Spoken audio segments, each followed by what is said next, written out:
എനിക്കു കുറഞ്ഞു വരാ. എന്നെ അവൻ ദൃഢമുള്ളതലേ എന്നും മേയിച്ചിടുന്നു പരൻ. എൻ ഇടയൻ യഹോവ പിതാവാ. ഒന്നും എനിക്കു കുറഞ്ഞു വരാ. ശാന്തജലതരികിൽ കിടത്തി താന്നിരിക്കും നിരന്നാത്മനെയും തൻ തിരുനാമമുഖാന്തരത്താൽ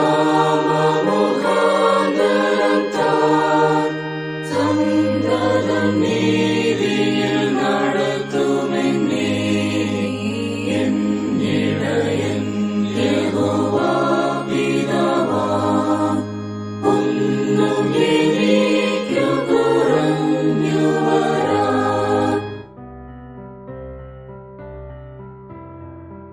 ഇന്നത്തേക്ക് വായിക്കാൻ നിശ്ചയിച്ചിരിക്കുന്ന ദൈവവചനം ഉൽപ്പത്തി പുസ്തകം 29-ാം അധ്യായം 1 മുതൽ 35 വരെയുള്ള ദൈവവചനം കേൾപ്പീൻ.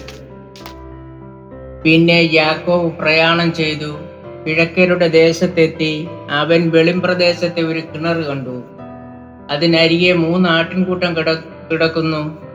ആ കിണറ്റിൽ നിന്നായിരുന്നു ആട്ടിൻകൂട്ടങ്ങൾക്ക് വെള്ളം കൊടുക്കുന്നത്. എന്നാൽ കിണറ്റിന്റെ വായ്ക്കലുള്ള കല്ല് വലുതായിരുന്നു. ആ സ്ഥലത്ത് കൂട്ടങ്ങളൊക്കെ കൂടുകയും അവർ കിണറ്റിന്റെ വായ്ക്കൽ നിന്ന് കല്ലുരുട്ടി ആടുകൾക്ക് വെള്ളം കൊടുക്കുകയും കല്ല് കിണറ്റിന്റെ വായ്ക്കൽ അതിന്റെ സ്ഥലത്ത് തന്നെ തിരികെ വയ്ക്കുകയും ചെയ്യും. യാക്കോബ് അവരോട്, സഹോദരന്മാരെ, നിങ്ങൾ എവിടുത്തുകാർ എന്ന് ചോദിച്ചതിനു ഞങ്ങൾ ഹാരാന്യർ എന്ന് അവർ പറഞ്ഞു. അവൻ അവരോട്, നിങ്ങൾ നാഹോരിന്റെ മകനായ ലാബാനെ അറിയുമോ എന്ന് ചോദിച്ചതിന് അറിയുമെന്ന് അവർ പറഞ്ഞു. അവൻ അവരോട്, അവൻ സുഖമായിരിക്കുന്നുവോ എന്ന് ചോദിച്ചു. സുഖം തന്നെ. അവന്റെ മകൾ റാഹേൽ അതാ ആടുകളോടുകൂടെ വരുന്നു എന്ന് അവർ അവനോട് പറഞ്ഞു. പകൽ ഇനിയും വളരെ ഉണ്ടല്ലോ, കൂട്ടം ഒന്നിച്ചു കൂടുന്ന നേരമായിട്ടില്ല. ആടുകൾക്കു വെള്ളം കൊടുത്തു കൊണ്ടുപോയി തീറ്റുവീൻ എന്ന് അവൻ പറഞ്ഞതിനെ അവർ, കൂട്ടങ്ങളൊക്കെയും കൂടുവോളം ഞങ്ങൾക്ക് വഹിയാം.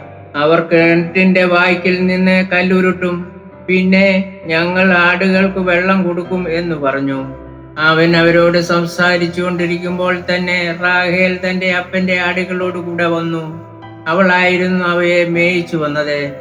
തന്റെ അമ്മയുടെ സഹോദരനായ ലാബാന്റെ മകൾ റാഹേലിനെയും അമ്മയുടെ സഹോദരനായ ലാബാന്റെ ആടുകളെയും കണ്ടപ്പോൾ യാക്കോബ് അടുത്തിയെന്ന് കിണറ്റിന്റെ വായ്ക്കൽ നിന്ന് കല്ലുരുട്ടി അമ്മയുടെ സഹോദരനായ ലാബാന്റെ ആടുകൾക്ക് വെള്ളം കൊടുത്തു.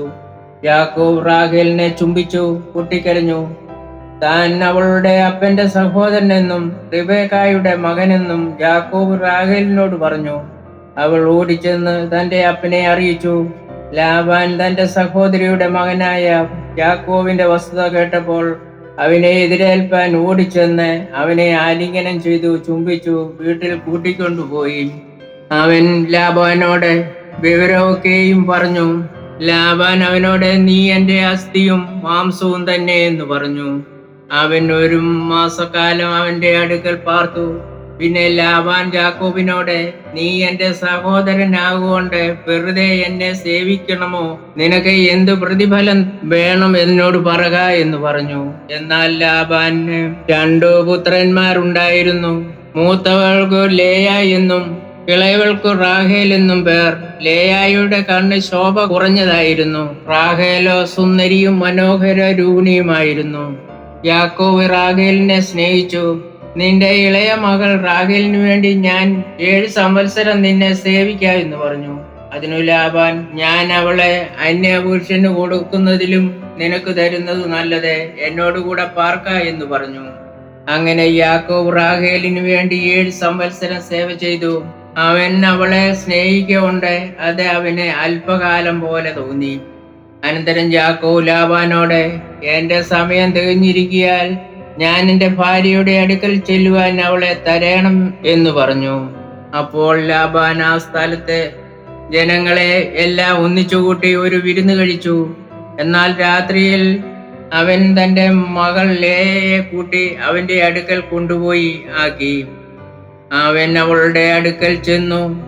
ലാബാൻ തന്റെ മകൾ ലേയായിക്ക് തന്റെ ദാസി സിബ്ലാഫയെ ദാസിയായി കൊടുത്തു. നേരം വെളുത്തപ്പോൾ അതു ലേയ എന്ന് കണ്ട് അവൻ ലാബാനോട്, നീ എന്നോട് ചെയ്തതു എന്തേ? റാഹേലിനു വേണ്ടി അല്ലയോ ഞാൻ നിന്നെ സേവിച്ചത്? നീ എന്തിനെന്നെ ചതിച്ചു എന്ന് പറഞ്ഞു.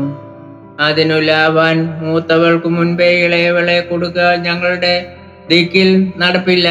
ഇവളുടെ ആഴ്ചവട്ടം നിവർത്തിക്കുക. എന്നാൽ നീ ഇനിയും 7 സംവത്സരം എന്റെ അടുക്കൽ ചെയ്യുന്ന സേവയ്ക്ക് വേണ്ടി ഞങ്ങൾ അവളെയും നിനക്ക് തരാം എന്ന് പറഞ്ഞു. യാക്കോബ് അങ്ങനെ തന്നെ ചെയ്തു. അവളുടെ ആഴ്ചവട്ടം നിവർത്തിച്ചു. അവൻ തന്റെ മകൾ റാഹേലിനെയും അവന് ഭാര്യയായി കൊടുത്തു. തന്റെ മകൾ റാഹേലിനെ ലാബാൻ തന്റെ ദാസി ബിൽഹായെ ദാസിയായി കൊടുത്തു. അവൻ റാഹേലിന്റെ അടുക്കലും ചെന്നു. റാഹേലിനെ ലേയായേക്കാൾ അധികം സ്നേഹിച്ചു. പിന്നെയും 7 സംവത്സരം അവന്റെ അടുക്കൽ സേവ ചെയ്തു. ലേയ അനിഷ്ട എന്ന് യഹോവ കണ്ടപ്പോൾ അവളുടെ ഗർഭത്തെ തുറന്നു. റാഹേലോ മച്ചിയായിരുന്നു. ലേയ ഗർഭം ധരിച്ച ഒരു മകനെ പ്രസവിച്ചു. യഹോവ എന്റെ സങ്കടം കണ്ടു. ഇപ്പോൾ എന്റെ ഭർത്താവ് എന്നെ സ്നേഹിക്കുമെന്ന് പറഞ്ഞ് അവൾ അവന് രൂപേൻ എന്ന് പേരിട്ടു. അവൾ പിന്നെയും ഗർഭം ധരിച്ച ഒരു മകനെ പ്രസവിച്ചു. ഞാൻ അനിഷ്ട എന്ന് യഹോവ കേട്ടതുകൊണ്ട് ഇവനെയും എനിക്ക് തന്നു എന്ന് പറഞ്ഞ് അവന് ശിമയോൻ എന്ന് പേരിട്ടു. അവൾ പിന്നെയും ഗർഭം ധരിച്ച ഒരു മകനെ പ്രസവിച്ചു. ഇപ്പോൾ ഈ സമയം എന്റെ ഭർത്താവ് എന്നോട് പറ്റിച്ചേരും. ഞാൻ അവന് 3 പുത്രന്മാരെ പ്രസവിച്ചുവല്ലോ എന്ന് പറഞ്ഞു.